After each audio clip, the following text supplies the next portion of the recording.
পৰিষদ অসমৰ আজি আহ্বান ক্ৰমে আজি সংবাদমেলত উপস্থিত আমাৰ শ্ৰদ্ধাৰ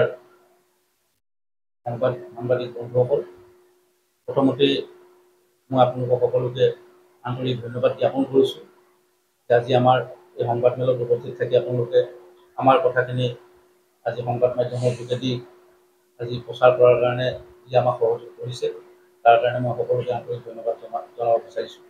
যে কথাটো হ'ল, আজি আমি মেচ কছাৰীসকল অসমৰ এটা আদিতম জনগোষ্ঠী আৰু আমাৰ মেচ কছাৰী জাতীয় পৰিষদৰ জন্ম হৈছিল 2007 চনত 25 ফেব্ৰুৱাৰী তাৰিখে। আৰু সেই দিন ধৰি আমাৰ লক্ষ্যই আছিল যে মেচ কছাৰী স্বায়ত্তশাসিত পৰিষদ মেচসকলক দিবলৈ। যিহেতু অসমৰ জনজাতিৰ প্ৰায়বিলাক জনগোষ্ঠীয়ে স্বায়ত্তশাসন পালে, কেৱল মেচসকল বঞ্চিত হৈ গ'ল। সেই জন্মলগ্নৰ পৰা আমাৰ যিটো দাবী, সেই দাবীক লৈ আমি দিছপুৰ লাষ্ট গেটতো আমি কেইবাবাৰো অৱস্থান ধৰ্মঘটৰ কাৰ্যসূচী লৈছোঁ। আৰু আমি এবাৰ আটাইতকৈ ডাঙৰ কাৰ্যসূচী এটা লৈছিলোঁ, আমি যিটো আমাৰ এটি ৰোড শিৱসাগৰ, ডিব্ৰুগড় টু শিৱসাগৰ যিটো গুৱাহাটী যিটো এটি ৰোড, আমি শিৱসাগৰ টাউনৰ দৰিকাপাৰাৰ ব্ৰিজৰ ওচৰত আমি পথ অৱৰোধ কৰিছিলোঁ এবাৰ। তাৰ পাছৰ পৰা চৰকাৰৰ লগত আমাৰ আলোচনা তেতিয়ালৈকে হ'ব, আপোনালোকৰ অট'নমাছ কাউন্সিলখন আমি দিম বুলি কোৱাৰ কাৰণে আমি তেনেকুৱা ধৰণে জংগী আৰু বিশেষ আন্দোলনৰ কাৰ্যসূচী আমি লোৱা নাই। বিভিন্ন ধৰণৰ আলোচনা বিলোচনাৰ মাজেৰে আমি কিছু প্ৰতিবাদ কৰিছোঁ যদিও আমি মাজতে আৰু এবাৰ প্ৰতিবাদ কৰিছোঁ, যিবাৰ আমাৰ মৰাণৰ মটকক দিলে, একেলগে মেচসকলকো লৈ যোৱা কথা আছিল। আমাৰ শ্ৰদ্ধাৰ সৰ্বানন্দ সোণোৱাল ডাঙৰীয়া মুখ্যমন্ত্ৰী থকাৰ সময়ত সেইবাৰ আমাৰ মেচ কছাৰী জাতীয় পৰিষদৰ আন্দোলনটো অলপ তীব্ৰ আছিল। আমি প্ৰায় আমাৰ 12খন জিলাত আমি মুখ্যমন্ত্ৰী, বিত্তমন্ত্ৰী আমাৰ শ্ৰদ্ধাৰ মুখ্যমন্ত্ৰী হিমন্ত বিশ্ব শৰ্মা আছিলে, আৰু জনজাতি মন্ত্ৰী আছিলে চন্দন বড়ো, তেখেতলোকৰ পুতলিকা দাহ কৰি আমি আমাৰ মেচ কছাৰী আমাৰ জিলাকেইখনত আমি প্ৰতিবাদী কাৰ্যসূচী আমি লৈছিলোঁ। তাৰ পৰৱৰ্তী সময়ত তেখেতলোকে ক'লে যে নাই, আমাৰ অলপ অসুবিধাৰ কাৰণে আপোনালোকক দিব পৰা নাই, আপোনালোকৰ গোটেই গাঁৱৰ পৰিসংখ্যাটো দিয়ক, আপোনালোকৰ পপুলেশ্যনটো দিয়ক, আৰু গোটেই ছিষ্টেমৰ মাজে আপোনালোকক আমি আমাৰ অট'নমাছ কাউন্সিল দিয়াৰ ব্যৱস্থা কৰিম। আৰু সেই সূত্ৰে আজি আমি দীৰ্ঘদিন ধৰি তেখেতলোকৰ ওপৰত আশা কৰি, তেখেতলোকক ভৰসা কৰি আমি আমাৰ আন্দোলনৰ কাৰ্যসূচী আমি বন্ধ কৰি ৰাখিছোঁ। আৰু যিমান পাৰিছোঁ আমি এই চৰকাৰে যেনেকৈ কৈছে যে আমি জনজাতিসকলৰ ক্ষুদ্ৰ দেশৰ জনগোষ্ঠীসকলক জনগোষ্ঠীসকলৰ উন্নয়নৰ কাৰণে, সংৰক্ষণৰ কাৰণে, তেখেতলোকৰ শিক্ষা, দীক্ষা, সাংস্কৃতিক বিকাশৰ কাৰণে আমি কাম কৰিম। আমিও বিশ্বাস কৰিছোঁ, আশা ৰাখিছোঁ, সেইকাৰণে পদে পদে আমি চৰকাৰৰ লগত সহযোগিতা কৰি আহিছোঁ। আৰু ইতিমধ্যে আমাৰ আটাইতকৈ ভাল লাগিছে এই মুহূৰ্তত যে যোৱাকালি আপোনালোকে গম পায়, টিৰাপৰ টেষ্টটোৰ কাৰণে আমাৰ অসমৰ জনপ্ৰিয় মুখ্যমন্ত্ৰী হিমন্ত বিশ্ব শৰ্মাদেৱে টিৰাপ অট'নমাছ ডিষ্ট্ৰিক্ট যিমান কমিটি মাটি পঠালে আলোচনাৰ কাৰণে, তাৰ নেতৃত্ব লৈছিল আমাৰ coordination committee of the tribal organisation of Assam. এই যিটো আমাৰ জনজাতীয় সমন্বয়ৰক্ষী সমিতি যিখন আছে, আমাৰ গোটেই অসমৰ জনগোষ্ঠীবিলাকৰ এখন সমন্বয়ৰক্ষী সমিতি, যাক আমি চিচিটোৱা বুলি কওঁ। এই চিচিটোৱাৰ অধ্যক্ষ হৈছে আমাৰ শ্ৰদ্ধাৰ আদিত্য ঠাকৰে ডাঙৰীয়া। তেখেতৰ নেতৃত্বত কালি CM লগত এখন আলোচনা হ'ল। এই আলোচনাৰ মৰ্মে টিৰাপৰ সমস্যাটোৰ লগতে অসমৰ জনজাতি যিটো দুটা জনগোষ্ঠী থাকি গ'ল, হাজং আৰু মেচ, এই মেচ আৰু হাজঙক ইতিমধ্যে আমাৰ চিচিটোৱাই আগতেও মেম'ৰাণ্ডাম দিছে দিব লাগে বুলি। এই মেম'ৰাণ্ডামখনত 5 নম্বৰ যিটো চিচিটোৱাৰ যিটো দাবী, তাতেই মেচ আৰু হাজঙক অট'নমাছ কাউন্সিল দিব লাগে বুলি তেখেতলোকে দাবী কৰি আহিছে। আৰু সেই সূত্ৰে আমি অলৰেডি আমাৰ নেতৃত্বই গৈ, জাতীয় পৰিষদৰ নেতৃত্বই আৰু আমাৰ মেচ কছাৰী ছাত্ৰ সন্থাৰ নেতৃত্বও গৈছিল, তেখেতলোকে আমি দুটা গ্ৰুপে, দুটা টিম হৈ যে চিচিটোৱাৰ অধ্যক্ষৰ হাতত আমি CMক মেম'ৰাণ্ডাম দিয়াৰ কাৰণে আমি তেখেতৰ যোগেদি আমি এখন মেম'ৰাণ্ডাম পঠাইছোঁ। আৰু অলৰেডি আমাৰ মেম'ৰাণ্ডামখন কেৰি কৰি চিচিটোৱাৰ অধ্যক্ষ শ্ৰদ্ধাৰ আদিত্য ঠাকৰে ডাঙৰীয়াই এখন CMক দাখিল কৰিছে। আৰু দাখিল কৰাৰ পাছত যেতিয়া গোটেই বিষয়টো আলোচনা হওঁতে CMে কৈছে যে মেচ আৰু হাজঙে কিয় থাকি যাব লাগে? অসমত যদি প্ৰতিটো জনগোষ্ঠীয়ে যদি অট'নমাছ কাউন্সিল পালে, তেতিয়াহ'লে কিয় মেচ আৰু হাজং থাকি যাব লাগে, বাদ কৰিব লাগে কিয়? গতিকে টিৰাপৰ লগত মেচ আৰু হাজঙক আপোনালোকে অট'নমাছ কাউন্সিল দিয়াৰ ব্যৱস্থা কৰক বুলি আমাৰ জনজাতি মন্ত্ৰী ৰণোজ পেগু ডাঙৰীয়াক CMে নিৰ্দেশনা জাৰি কৰিছে। গতিকে সেই নিৰ্দেশনা অনুসৰি আমি ভাল পাইছোঁ আৰু আমাক চিচিটোৱাৰ নেতৃত্বত কৈছে যে এইটো এটা মেছৰ কাৰণে ভাল খবৰ। সেইকাৰণে আজি আমাৰ এই মিটিংখন মানে আমাৰ এই প্ৰেছ মিটখন একচুৱেলি আমাৰ প্ৰতিবাদী প্ৰেছ মিট নহয়, আমি আমাৰ জনগোষ্ঠীটোৰ কাৰণে আজি 2007 চনৰ পৰা আমি লাগি থকা আমাৰ যিটো ভাল খবৰ, যিটো আমি হ'ব বুলি আশা কৰি আজি লাগি আছো, এই ভাল খবৰটো আমি আপোনালোকৰ যোগেদি অসমৰ আমাৰ মেছ কছাৰী জনগোষ্ঠীক জনাব বিচাৰিছো যে CM আমাৰ মানে জনজাতি মন্ত্ৰী জনোজ পেগু ডাঙৰীয়াক মেছ কছাৰীসকলক মানে অট'নমাছ কাউন্সিল দিয়াৰ ব্যৱস্থা কৰাৰ কাৰণে 2 মাহৰ ভিতৰতে তৎকালীনভাৱে ব্যৱস্থা ল'বলৈ যোৱাকালি চিচিটোৱাৰ সৈতে হোৱা যিখন সভা, এই সভাত তেখেতে নিৰ্দেশনা জাৰি কৰিছে। সেইকাৰণে আমি আজি আমাৰ সকলোৱে শ্ৰদ্ধাৰ অসমৰ জনপ্ৰিয় মুখ্যমন্ত্ৰী হিমন্ত বিশ্ব শৰ্মা ডাঙৰীয়াক এই শুভক্ষণত আমি আপোনালোকৰ যোগেদি মেছ কছাৰী জনগোষ্ঠীটোৰ হৈ আমি আন্তৰিক ধন্যবাদ জ্ঞাপন কৰিছোঁ। আৰু আমাৰ চিচিটোৱাৰ মানে যি নেতৃত্ব, যি অধ্যক্ষ আমাৰ চৰ্দাৰ আদিত্য ঠাকৰাৰী ডাঙৰীয়াকো আমি এই আপোনালোকৰ সংবাদমেলৰ যোগেদি আমি আন্তৰিক ধন্যবাদ জ্ঞাপন কৰিছোঁ মেছ কছাৰী জনগোষ্ঠীটোৰ হৈ। আশা ৰাখিছোঁ আজি অসম চৰকাৰৰ এনেধৰণৰ ক্ষুদ্ৰ ক্ষুদ্ৰ জনজাতি জনগোষ্ঠীবিলাকৰ সংৰক্ষণৰ মাজেৰে, তেখেতলোকৰ উন্নয়নৰ মাজেৰে, তেখেতলোকৰ সাংস্কৃতিক আৰু শিক্ষাৰ বিকাশৰ মাজেৰে অসমৰ যিটো অসমীয়া জাতি গঠনৰ যিটো প্ৰক্ৰিয়া নিশ্চয় ভৱিষ্যতে এটা শক্তিশালী ৰূপত প্ৰকট হৈ পৰিব।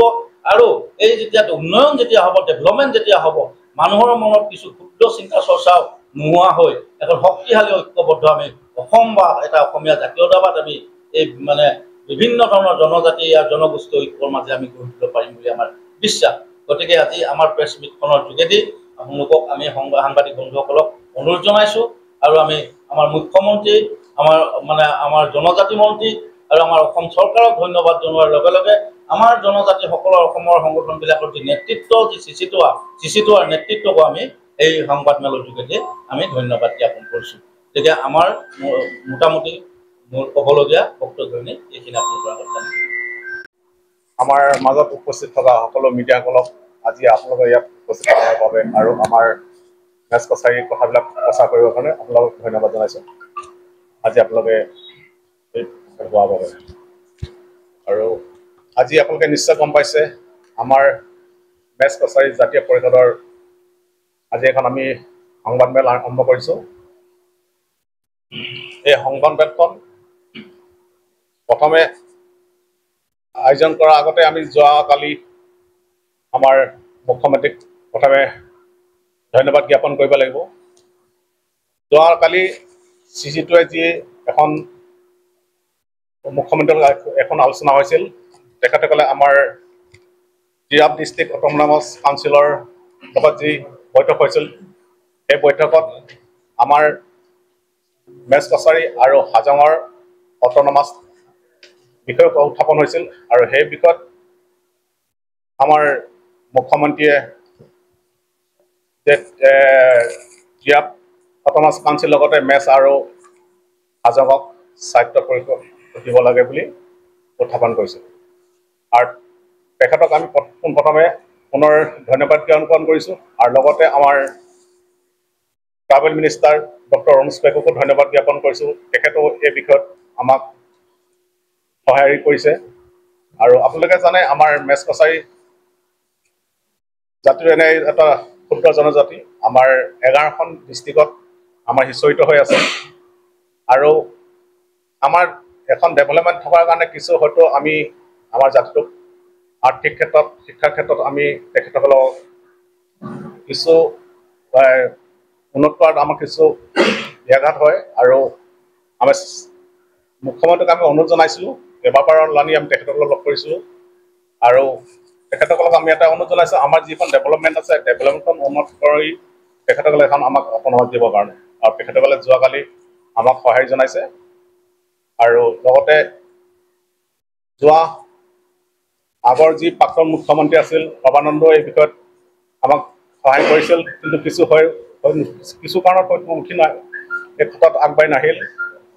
আৰু আমি এই অট'নমাছটো আমি কংগ্ৰেছৰ দিনৰ পৰাই আমি বিচাৰিছিলোঁ, কিন্তু কংগ্ৰেছৰ দিনত আমি কোনো সহায় নাপালোঁ। এতিয়া বিজেপি চৰকাৰ আছে, আমাৰ একজন মানে মুখ্যমন্ত্ৰী এই বিষয়ত নিশ্চয় আমাক এই বিষয়ত লৈ সহায় নিশ্চয় জনাব আৰু আমাৰ জাতিটোক আগুৱাই নিবৰ কাৰণে সহায় কৰিব। ধন্যবাদ।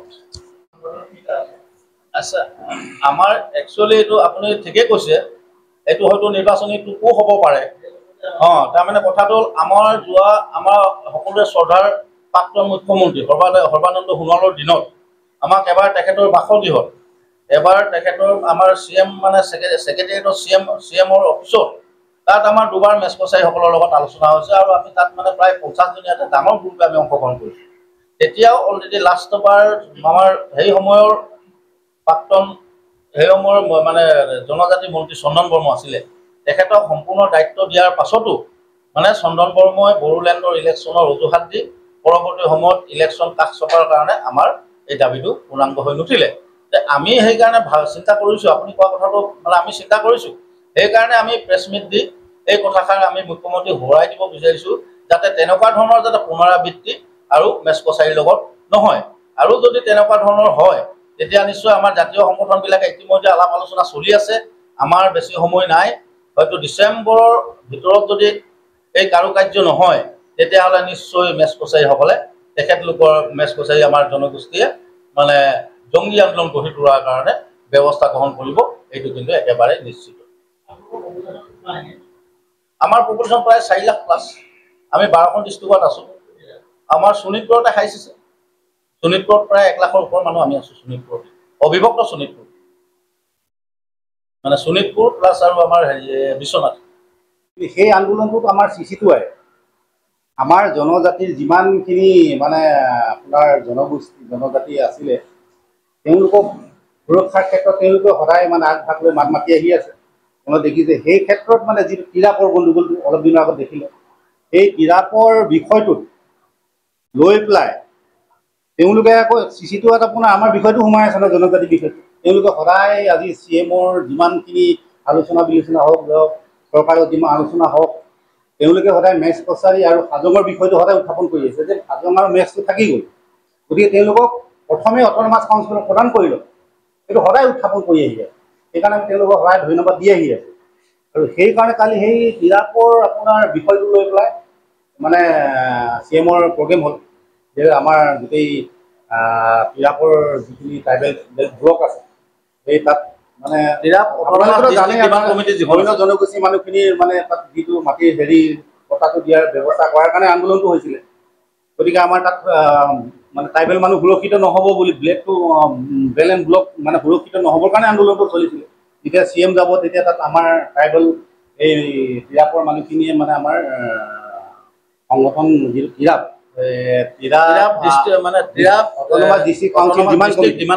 তেওঁলোকে বন্ধ কৰি দিলে। সেই ডিমাণ্ড কমিটিত আমাৰ মেচ ছাত্ৰ সন্থাৰ প্ৰতিনিধি আছে, গম পালেনে? ঠিক সেই তিৰাপৰ প্ৰতিনিধি আমাৰ মেচ কছাৰী ছাত্ৰ সন্থাই তাত কালি CM-ৰ মিটিঙত এটেণ্ড কৰিছে, মানে প্ৰতিনিধি কৰিছে আমাৰ দিগমই নামে। তাৰপিছত কথা হ'ল, তেওঁলোকে আমাক মাতি আছে আমাৰ হৈ মানে অট'নমাছ দিব লাগে বুলি। সেই বিষয়টো তেতিয়া কালি CM-ৰ হেৰিত আমাৰ সন্মানীয় অধ্যক্ষ CCTৰ অধ্যক্ষ সন্মানীয় শ্ৰদ্ধাৰ আদিত্য কাকলি ডাঙৰীয়া, লগতে তেখেত আমাৰ সদৌ অসম ট্ৰাইবেল সংঘৰো সাধাৰণ সম্পাদক, গতিকে তেখেতে যিহেতু বিষয়টো বলিষ্ঠভাৱে উত্থাপন কৰিলে, আমিও ক'লোঁ বলিষ্ঠভাৱে উত্থাপন কৰিব মিটিঙত আপুনি। এতিয়া তেওঁ বলিষ্ঠভাৱে উত্থাপন কৰাৰ পাছত CM-এ ক'লে যে আপোনালোকে কেলেই ৰাখি থৈছে, দুটা জনগোষ্ঠীক অতি শীঘ্ৰে দি দিয়ক অট'নমাছ কাউন্সিল, যিহেতু চিডিলিঙত আছে। তেওঁলোক আমাৰ আদিত্য কাকলি ডাঙৰীয়া কৈছে আমি চিডিলিঙত, দুটা চবেই চিডিলিঙত থকা অট'নমাছ পাই গ'ল। এই মেচ কছাৰী আৰু হাজঙে চিডিলিঙত থাকিও আজি তাৰিখত কিয় নাই? এইটো বলিষ্ঠভাৱে উত্থাপন কৰাত CM-এ ক'লে যে তেওঁলোকক অতি শীঘ্ৰে 2 মাহৰ ভিতৰত যিকোনো মানে কাৰ্য ব্যৱস্থা কৰি, মানে যিখিনি যাৱতীয় কাৰ্য আছে সেইখিনি সমাধান কৰি 2 মাহৰ ভিতৰত আপোনালোকে ৰণোজ পেগু ডাঙৰীয়াক, জনজাতি মন্ত্ৰী সন্মানীয় ৰণোজ পেগু ডাঙৰীয়াক অৰ্ডাৰটো দিলে। তেতিয়া আমি ভাবিছোঁ আমাৰ জাতিটোৰ কাৰণে যদি CM-এ ভাবিলে ইমান দীঘলীয়া এটা আলোচনা আৰু আমাৰ CCTৰ এটা যিটো উদ্যোগ বলিষ্ঠভাৱে যিখন মিটিং হ'ল, এই মিটিঙত যদি CM-এ আমাক এটা কথা দিলে, আমি সেইকাৰণে অসম চৰকাৰক ধন্যবাদ দিছোঁ। আমাৰ সন্মানীয় মুখ্যমন্ত্ৰী ডাঙৰীয়া হিমন্ত বিশ্ব শৰ্মা ডাঙৰীয়াকো ধন্যবাদ দিছোঁ যে আমাৰ জাতিটো হৈ বা অসমত বসবাস কৰা বিভিন্ন জাতি জনগোষ্ঠীৰ এটা উত্তৰণ ঘটিলে অসমৰে সাৰ্বজনীন উন্নতিৰ হ'ব। গতিকে সেই তেনেকুৱা এটা চিন্তাধাৰাই যদি আগবাঢ়িবলৈ লৈছে, নিশ্চয় আমি তেখেতক ধন্যবাদ জ্ঞাপন কৰিছোঁ। আমাৰ তৰফৰ পৰা কৃতজ্ঞতা নিবেদিছোঁ। কিন্তু তাকে বুলি আমি এইটোও নহয় যে আপোনালোকে যেনেকৈ কৈছে নিৰ্বাচনীটো হ'ব পাৰে, নিৰ্বাচনী তেনেকুৱা আমাক ৫৬ দিনত ঠগিছে। গতিকে আমি নিৰ্বাচনী যদি প্ৰুফ হয়, আমি জাষ্ট এতিয়া কৃতজ্ঞতাহে জনাইছোঁ। যদি নিদিয়ে তাৰ বিপৰীত কি হ'ব, তেতিয়া আমি সেইটোও কথা কৈছোঁ। য'ত এতিয়া বিপৰীতটো যদি কিবা হৈ যায়, অন্য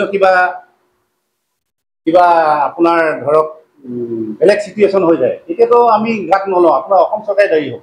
এইটো আমি কৈছোঁ আজি। গতিকে আমাক তেওঁলোকে বৰ ধুনীয়াকৈ মাতি নি যিহেতু কৈছে দিম বুলি, এটা খুব ধুনীয়াকৈ মানে সাহসীপূৰ্ণভাৱে আমাক যিহেতু কথা দিছে, আমিও ভাবিছোঁ আমাৰ কথাটো ৰাখিব দীৰ্ঘদিনীয়া দাবীটো। গতিকে এইফালৰ পৰা আমি চাওঁ ২ মাহ আগতে যদি নহয় বা একো আমি খবৰ নেপাওঁ, তেতিয়া নিশ্চয় আমাৰ ইমানকেইটা জাতীয় সংগঠন আছোঁ যিহেতু আমি অলৰেডি কথা বতৰা চলি আছে। এইটো যদি নিৰ্বাচনী ইছ্যু বুলি আমাক ধৰি লয়, তাৰপাছত যদি ঘোষণা দি কৰাৰ পাছত নকৰোঁ বুলি কয়, তাৰপাছত আমাৰ এটা তীব্ৰ আন্দোলন নিশ্চয় হ'বই। আমি বিজেপিক যে ছাপোৰ্ট কৰিছোঁ তেনেকুৱা নহয়। আমাক দিম বুলি কয়, আমাৰ শুভ বাৰ্তা এটা দিছে, পজিটিভ এটা কথা কৈছে কাৰণে জাষ্ট আমি এটা তেওঁলোকক কৃতজ্ঞতা জনাইছোঁ যে ইমান আমাৰ দীৰ্ঘদিনীয়া দাবী এটা তেওঁলোকে আজি সমাধান কৰিব গৈ আছে। CC2ৰ কথা মতে CC2ও আজি এইটো উদ্যোগ লৈ বলিষ্ঠভাৱে তাক স্থাপন কৰিলে। তাৰ বিনিময়ত CMও বুজি পালে কথাটো। গতিকে সেইটো ভাবে আমি মানে CMক বা অসম চৰকাৰক ধন্যবাদ জ্ঞাপন কৰিছোঁ। গতিকে চাই লওঁ তাৰপাছত কি হয়। যদি এইটো নিৰ্বাচনী যে প্ৰুফ হৈ পেলাই যদি আমাক আকৌ ঘোষণা কৰাৰ পাছত বোলে নিৰ্বাচনী ভোটাভুটি পাৰ কৰাই দিয়ে, তেতিয়াতো আৰু মানুহৰ যিমান ধৈৰ্য থাকে ন, আজি 17-18 বছৰ হৈ গ'ল। গতিকে আমাক সদায় আলোচনা বিনিময় দিম কৈ থকা, আমি ভাবিছোঁ আলোচনাৰ মাধ্যমে কালি ঘোষণা কৰিছে যিহেতু দিম বুলি, এইটো আমাৰ ভাল এটা আৰু শুভ বাৰ্তা বুলি ভাবি লৈছোঁ মানে। সেইটো কাৰণে আমি আশা ৰাখিছোঁ এই ২ মাহ চাই লওঁ। ২ মাহৰ ভিতৰত তেওঁলোকে যদি আমাক সঁচাকৈয়ে আস্থা আছে, বিশ্বাস আছে যদি আমাৰ ওপৰত, তেতিয়াহ'লে আমাৰ হেৰিত তেওঁলোকে সন্মান জনাইছে যদি আমাক দিয়ক, আমি সেইটো চাইছোঁ। যদি নিদিয়েতো আমি অলপ বেলেগ কাৰ্যসূচী ল'বই লাগিব। সেইটোৱে আৰু কথাখিনি।